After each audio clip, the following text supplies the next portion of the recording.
For some people, tragedy creates a burden too overwhelming to bear.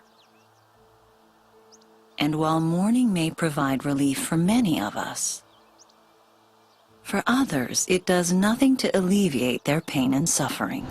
In Frank Fox's case, it only fuels his rage toward the people who committed this heinous act. And we run the risk of watching one tragedy quickly lead into another.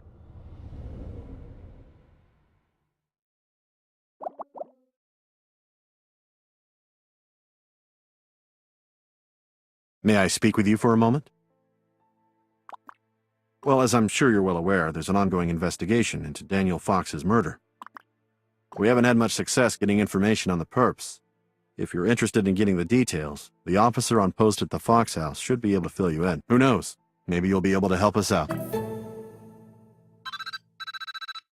Sorry to bother you, but I need to talk to you about something. Daniel became a part of our little group, our clique. This tragedy is affecting all of us. In honor of Daniel, I'm putting together a little get-together around 7 tonight. To be honest, you seem to be taking it better than the rest of us. I'd really like you to be there. People just seem to listen to you. I think they find you to be a soothing presence. You can do one of two things. Talk everyone through their feelings of loss. Or pour some stiff drink so we can forget about it for a few hours. Personally, I think overt emotional displays are crass, but Susan thought it was a good idea. By the way, we all made a pact to wear the dresses that Daniel created for us for the fashion show. I assume you'll join us? We would all appreciate whatever you can do to help.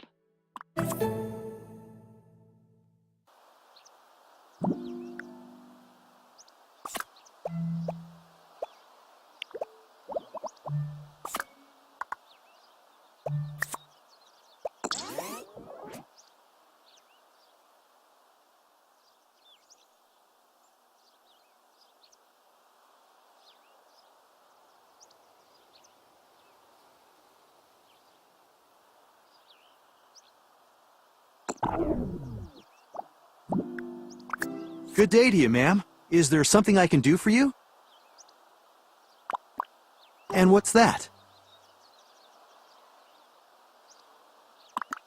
I'm sorry, but at the moment I'm unable to disclose any information to you regarding Mr. Frank Fox. And I certainly can't let you speak with him.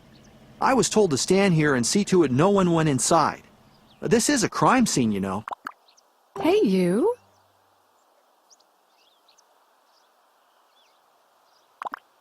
I've been running around like a chicken with his head cut off lately.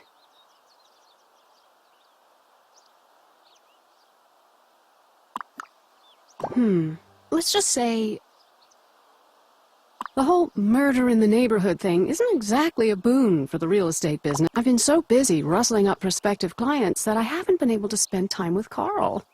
Quality time, if you know what I mean. In the bedroom, in case I'm not being clear.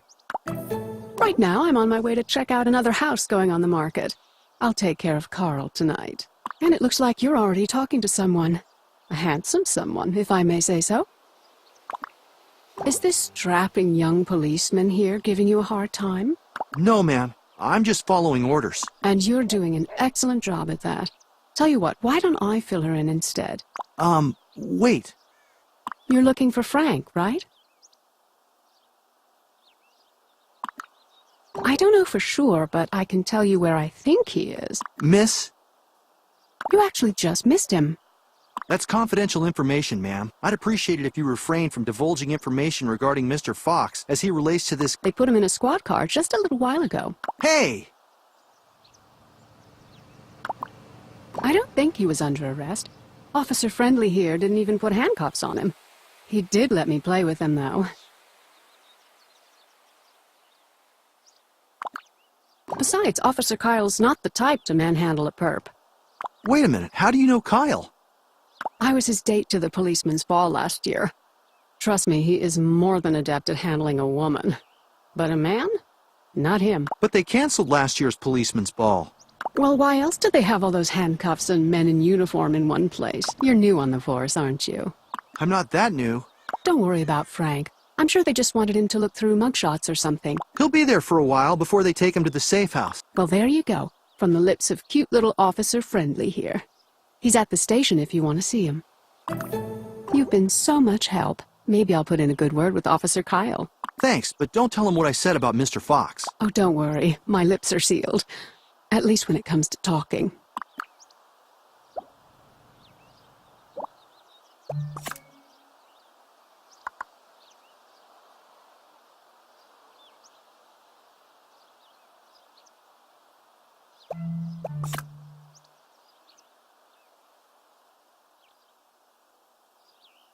Hello?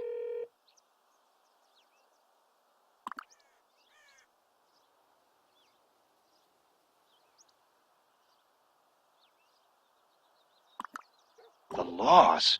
All of a sudden you sound like a shrink. Cut it out. I'm not ready to talk about that yet. I have to go now. Bye.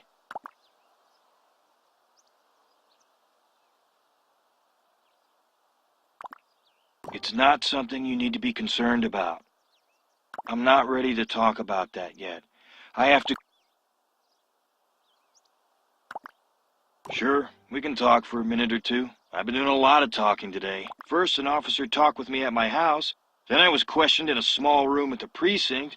And then after that, I was questioned again not too long ago once we got to this dump.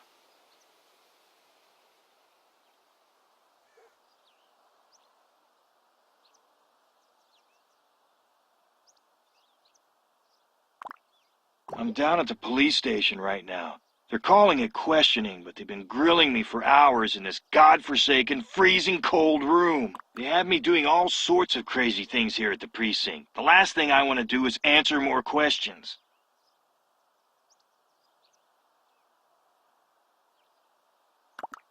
It's not a loss.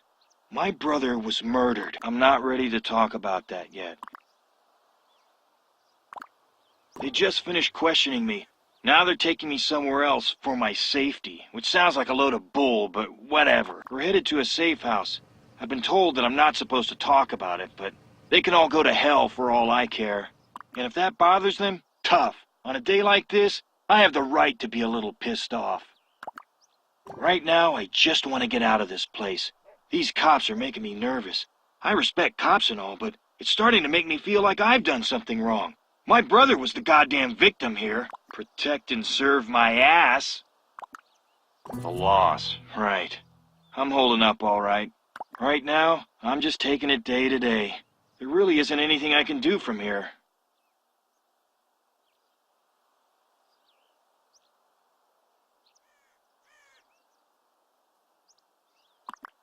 What do you mean?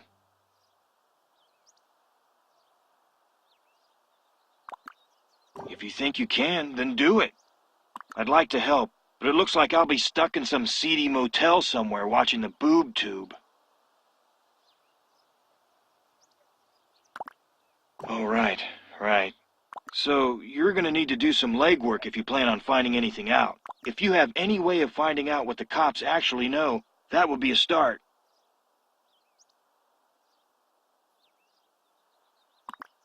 Sounds like a plan.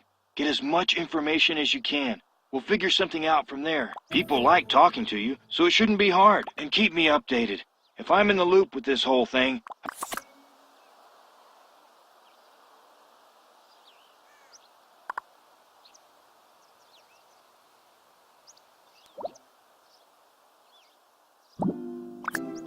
Good day to you, ma'am. Is there something I can do for you?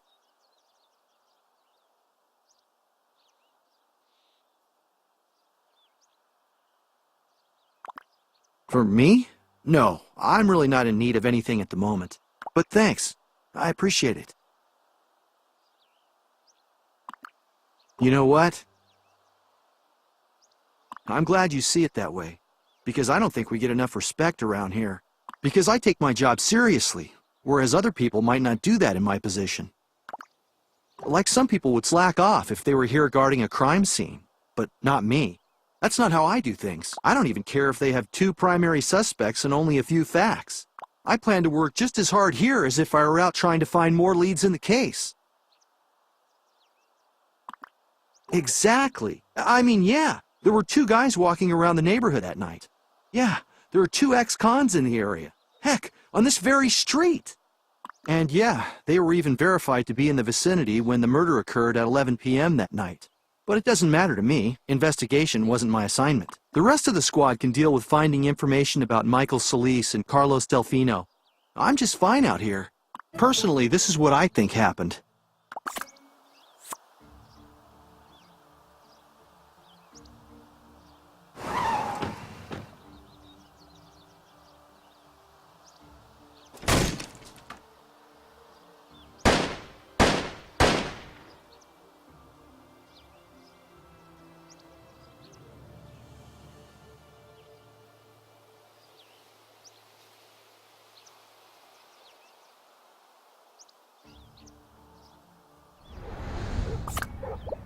And oh, to answer your original question about whether I need anything, well, now that you mention it, it does get a little cold around here at night. Yeah, so, bye.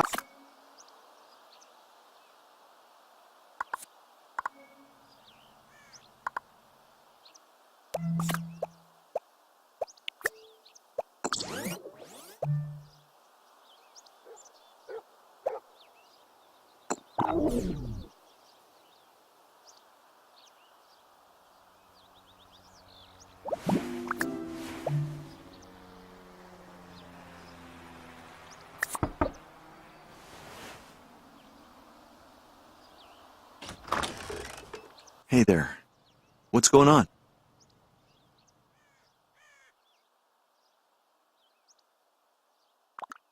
So you're a woman on a mission, huh? Well, I'm not in much of a talking mood right now. I figured you had something quick you wanted to bring up. Ah, so you know where I'm coming from. Good. I can't tell you how many times that jerk's told me he was going to do something and then completely flaked on me. Exactly. Like just the other day, Mr. Famous Fashion Designer asked me to stop by and look at a leaky faucet at his place. I had some things planned that day, but I decided to be a good neighbor and make time for him. Granted, it wasn't until later in the day that I came by, but still, I was doing him a favor. It's only common courtesy that he's around when I stop by. When I called ahead to check and see if he'd let me in, he's not home. Then Susan called me up and invited me over for an early supper. Since I figured Daniel would call at any minute and rescue me from Susan's chattering, I agreed to have dinner with Julie and Susan. Dinner became dessert, became coffee. No call from Daniel. By the time I was able to escape, it was pretty late. I figured Daniel would call to apologize the next day.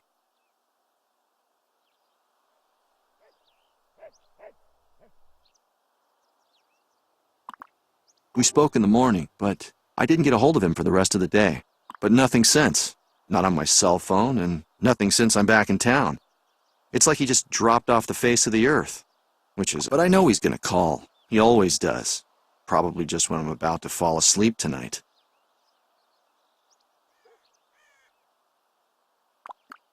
Wait, what are you getting at? That's not the kind of thing you joke about.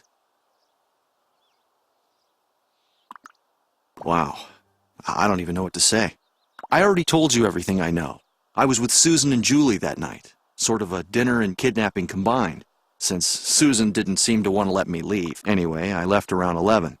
As soon as I walked in the door, Susan called me and then proceeded to talk my ear off for an hour or so. You know how she can get.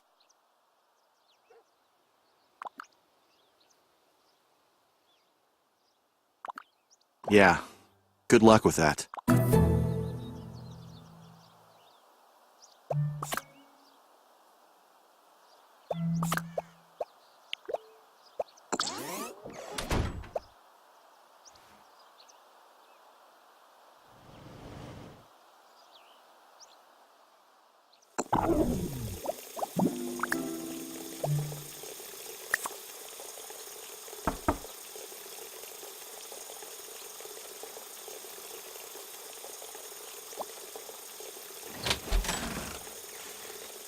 Oh, hey. If you're looking for my mom, she's in the kitchen.